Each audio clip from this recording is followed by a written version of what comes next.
my channel April Flowers. I'm Tushara. Today I'm going to share with you my recipe for aloo gobi. It's a very delicious vegetarian dish consisting of cauliflower and potatoes. Let's see what are the ingredients we need for that. 500 grams each of potatoes and cauliflower.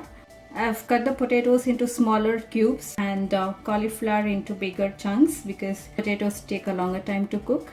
2 small onions which are finely sliced. A small tomato finely chopped, 1 tablespoon of garlic paste, half a tablespoon of ginger paste. Garlic is optional, and some green chilies for extra spiciness, even that's optional, and some finely chopped coriander leaves. Some spices such as cumin seeds, coriander powder, red chili powder, turmeric powder and garam masala powder. To start with, here I have around 3 tablespoons of cooking oil heating up. If you use a non-stick pan, you will need very less oil. When the oil is hot, we'll add 1 teaspoon of cumin seeds and let them splutter in the oil. Next, we'll add in the onions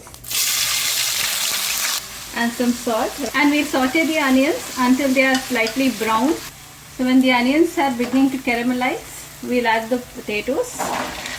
So we'll fry the potatoes in the oil for about 4 minutes. We'll also add some salt to the potatoes, around ¼ teaspoon, so that the potatoes can soak up some salt and become even more flavorful.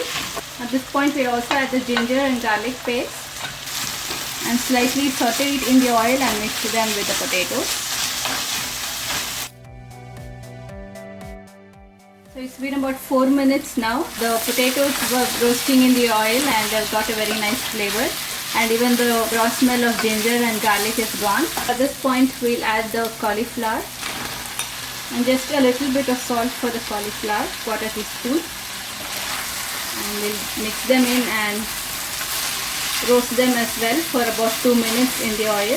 So after about 2 minutes, we'll reduce the heat to minimum and start adding the spices. A teaspoon of turmeric powder, a teaspoon of coriander powder, half a teaspoon of red chili powder or as per your taste, and half a teaspoon of garam masala powder. You can skip this if you want a less spicy version. I also add in the green chilies, which is optional. So we'll mix in the spices along with the potatoes and cauliflower. Make sure that the heat is reduced so that the spices don't get burnt. A minute, we'll add the tomatoes. The tomatoes not only give moisture but also some tanginess to the dish. The moisture in the tomatoes will help the vegetables to cook even further. So we'll mix them in. So we'll keep the heat at medium and let the tomatoes cook for about 2 to 3 minutes. So after about 2 to 3 minutes, the tomatoes have completely cooked and integrated into the dish. At this point, I'll add just a ¼ cup of water to cook the vegetables. We mix it in. I will now cover and let the vegetables cook for about 10 minutes, and we'll check and cook further if needed. So it's been exactly 10 minutes now and the vegetables have completely cooked. You may check them and cook it further for 2 to 3 minutes if they are not completely done. So now I have switched off the stove and we'll give few finishing touches to the dish. Here I have half a teaspoon of dried fenugreek leaves, that is kasuri methi. We'll just crush it and add it. So this is optional, but it gives a very nice flavor to the dish. Half a teaspoon of dry mango powder, that is amchur, for some extra tanginess. This is optional. Alternatively, you may even add lime juice. We'll mix them in.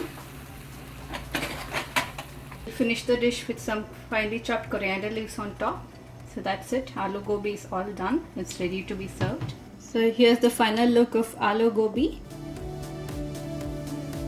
Hope you liked my recipe for aloo gobi. It goes very well with chapati, roti, or even as a side dish with rice and dal.